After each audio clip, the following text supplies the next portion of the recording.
Today we're going to start chapter 14. 14 is a review now, if you've taken CS10, of sorting and searching. And for sorting and searching, what I really want to drive home is that the kind of analysis that we do of sorting and searching algorithms is independent of the language in which we do it.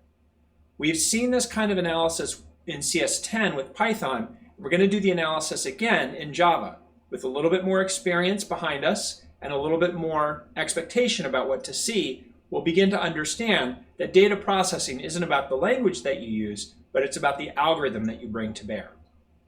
Move right. So our chapter goals are to study several sorting and searching algorithms. We're going to try and appreciate that the algorithms for the same task can really vary widely in performance depending on details of it. We're going to talk about the big O notation, about how we measure efficiency as computer scientists.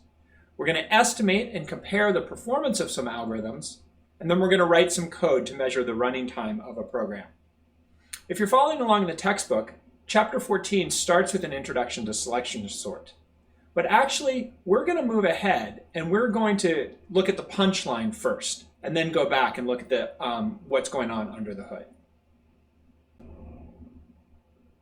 So the punchline is that in Java, you don't have to write your own sorting and searching algorithms. These have been written for you already and exist as methods that you can call whenever you need to do sorting and searching. Now, the algorithms that have been implemented in these methods are the algorithms that we're going to talk about. And so you need to understand how they work so that you can understand what kind of resources you're requiring of the computer when you ask to sort something. But often, if I don't say very clearly that Java has already implemented these, when people go to try and sort a list, they will write it themselves, and that's not necessary. So you do not need to write sorting and searching algorithms because they already exist. They exist primarily as static methods within the arrays class and within the collections class, depending on which kind of data structure you're deciding to sort and search. So in the arrays class, the method that you're looking for is, not surprisingly, called sort. And so if you want to sort an array of integers, code is here. First, you need to declare your array of integers, and the assumption with those three dots is that there's going to be some kind of data in there. So then you use the arrays class name with the capital A. You call the static method sort. You know it's a static method because it's being called as a dot operator on the class name rather than on an instance name. It's a static method, and so we're going to pass into that static method the parameter that we want to have sorted, which is an array. It doesn't have to be an array of ints, it can be an array of anything, but what will happen is A will become a sorted array of ints in this case. If it had not been a static method, we would have used lowercase a and performed this sort as lowercase a dot sort. That would be a completely reasonable design. That's not the preferred way of doing it. So that's just not what we do. So now this is with a primitive array type, the square bracket kind. We use the capital A arrays static method sort. When we do this, we need to know what algorithm is it actually going to call. And for most arrays, it's going to be calling the quicksort method. Quicksort is the fastest practical general purpose sorting algorithm that we know about right now. And so that's one that gets called. There may be some exception for very, very short arrays. Sometimes for very, very short arrays, like under 8 elements, a different sorting algorithm is used. But the general answer is that it uses quicksort. Now, the other kind of list that we looked at was an array list where we specified the type that was stored in it with a generic. So for example, if we wanted to sort an array list of strings, we might use this code. The first line declares a variable called names. It is of type array list string, and the dots there indicate some code that would fill it with some kind of content. Just like we called the static method on arrays to sort an array, we're going to call the static method on collections in order to sort an array list of names. So the way we sort something is we call collections.sort, and we pass in the collection that we want to have sorted. Now, it doesn't make sense to sort something that doesn't maintain an order, so collections.sort only takes in an array, something that implements the list interface. It's not going to take a set because it doesn't make sense to sort a set. Sets are, by definition of the way they keep track of data, unordered. Similarly, it won't work with a map because a map is more complicated than just an ordered list. If you did have data in a set and you wanted to sort that, you would first have to transfer it into a list, array list, vector, some other kind of list, and then pass that into collections.sort if you want to have it be sorted. And collections uses the merge sort algorithm when you actually end up calling that method. Let's see, anything else to say about that? There's something I want to say that lost my train of thought. There are some other static methods within collections that you might find interesting as well. For example, there's one called shuffle. And like sort puts things in order, shuffle will randomly mix things up. Sometimes that's helpful if you're doing randomized algorithms. Move right. All right. Another operation that we don't need to implement is search, and in particular binary search. Binary search is a very fast searching algorithm, especially when you have a very large array list of items that you need to search through. The way that it works in Java is like the code on the bottom. If we're interested in doing a binary search over an array, we first have to have an array. For example, this array, lowercase a, it's an array of 3 integers. And then the thing that we're going to look for 7. We're going to store that in the variable v. And we're going to call capital A arrays.binary search. We're going to search A looking for v. Now, binary search is a search that only works on a sorted list. So if A was not already sorted from lowest to highest, binary search's result wouldn't be very helpful. But since A is sorted, when we call binary search, it is very fast. And what gets returned is the position of the element that you're looking for. Now, since 7 isn't there, you're not going to get a positive number. What you'll get back is you'll get a negative number, and it'll be 1 higher than the element that it should be positioned before. So the way it answers is, if the element isn't found, it's going to return a number -k-1, where k is the position before which the element should have been inserted. So if we get back -3, it means it should have been before position 2.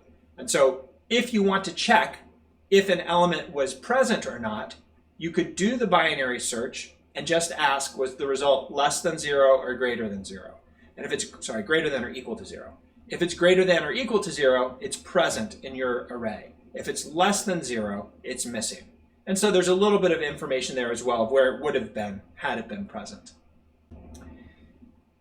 Now, one thing that is not clear is what would happen if you were going to sort an array that was filled with a custom class, meaning a class that you had written. What if you had written some kind of class, maybe a class that represented an identity or a class that implemented a country, and you wanted to sort them in some kind of order? Well, Java doesn't know what kind of order you expect people's identity objects to be sorted in. Java doesn't know what order you expect a country object to be sorted in. In fact, there are lots of different ways you could sort country objects. You could sort it by population. You could sort it by latitude. You could sort it by total geographic area. You could sort it by date of formation if you wanted to. So there's a lot of different ways in which you could possibly sort a custom class.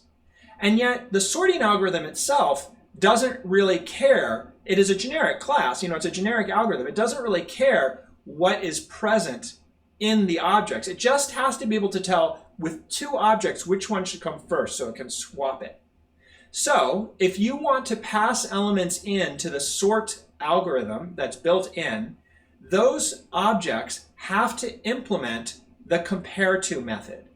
And the way that we enforce that a class implements a particular method is we say that it extends a particular interface.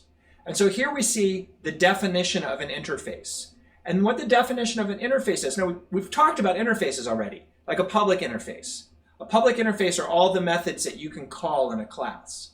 So when we declare an interface, when we actually write code that specifies an interface, it doesn't have any of the body of the code. It just has the method names that must be present in a class that implements a particular interface. So this definition here says that any class that implements the comparable interface must have a method in it that compares an object of type T to another object of type T, and it will return an integer. So it's up to the person that writes this custom class to implement the compare to method so that the arrays.sort method knows what order to put things in. The result is that you can call something like a.compare to b, where a and b are the same class, and implement the comparable interface. And if it's written correctly and a should come before b, then that method should return a minus number, -1, for example. And if they're equivalent, it should return a 0 if they're equal. And if a should come after b, then that method should return a positive number. And in this way, you can write your own method that tells the Java static methods how it should sort that list of elements. Move right. There are a lot of classes in Java that already have comparable implemented, and so that's why you can do things like sort a string or sort a date. Date is a built-in representation of a date object that we haven't really worked with very much, but it has a compare to interface as well. And not surprisingly, so as a result of this, when you sort things, strings are sorted from lowest to highest, and dates are sorted from earliest to latest. If you want to implement them yourself, you have to implement. If you want things to be sortable, you have to implement compare to yourself. So here's an example of the country class. This isn't a complete class. It's sort of a little bit of a complete class, but it shows you the top line definition: public class country implements comparable, and then we fill out what it's comparable with, another country class. Well, that means that we have to implement a method called public int compare to country. And because we said implements comparable at the top, Eclipse in Java is going to require us to implement compare to because we're declaring that we implement it. So what we're going to do is we're going to simply kind of call down to the objects that we want to compare. And in this case, we're going to do a comparison between two doubles of area and other area. We presume these are two instance variables that are in the country class, but which we haven't actually written in the code here for compactness. And that will sort countries by area. And if we wanted to do it by something else, instead of comparing area and other area, we could pick the things that we wanted to have an object sorted by. And so once we have implemented that compare to method, down in the bottom, you can see how we could call it. We could declare an array of country class called countries. We could fill it with n different countries. We could do some sort of code that's not shown here that would put countries in that array. And then we could call arrays.sort countries, and it would sort them by increasing area because that's what we had implemented in the top code. Now, sometimes there might be a class that you have an array of that you would like to sort. But because you didn't write the source code for that class, you're not able to put a compare to method into that object. What if you have a country object and you're using it and it's provided by someone else and you would like to sort things by area? Well, you don't get to add a compare to method, and so an alternative thing that you can do is you can write a little helper class, and that helper class can implement compare to as a separate class, and you can pass that into arrays in order to do the sorting for you. So it's kind of like you're not going to put the compare to in the class itself, but you're going to pass it as a parallel class that Java can use in order to sort things. So you have to implement this interface in that helper class, and it's got to have the same behavior, where two elements that are passed in, notice there are two elements that are passed in now, because there's no instance that has, for example, instance variable A internally to compare it with, and it'll sort it according to the order that you implement in comparator. Move right. So after Java 8, there was the introduction of a kind of technology called a lambda expression. Sometimes lambda expressions are called closures. Sometimes lambda expressions are called anonymous functions. It depends on the language that you use. This is a very popular but difficult to work with language construct that's present in all modern programming languages.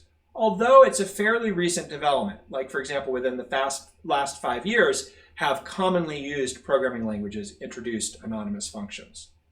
So why this is nice is because instead of implementing an entire separate class in order to do a comparison, you can just write a real shorthand definition of that class and pass it in as a function instead. So here's an example of passing in a lambda expression rather than a whole class. So let's say we would like to sort an array of words, not alphabetically, which is what would be natural if we just passed in array sort words and nothing else. But we're going to pass in a second parameter, and that second parameter is going to be a lambda expression, which is a shorthand function. And it's a shorthand definition for a function that takes in a variable a and a variable b, and it's going to return the difference between a.length and b.length. And it turns out that if a is shorter than b, then the result will be negative. If they're the same length, they'll be 0. And if a is longer than b, then that number will be positive. And as a result, what we will get is a comparator as a method that does the comparison for us to sort things in the order that we care about. Very clever, very compact, sometimes difficult to get your head around, because what arrays is doing is it's taking this function that you're passing in, the red one, and it's going to use it as it goes through and tries to sort your array of words. All right, so that is kind of the punchline for chapter 14. And I want to start there because I feel like it's very important that you understand that context before we start looking at the details of the sorting and searching algorithms. Thank you for your attention.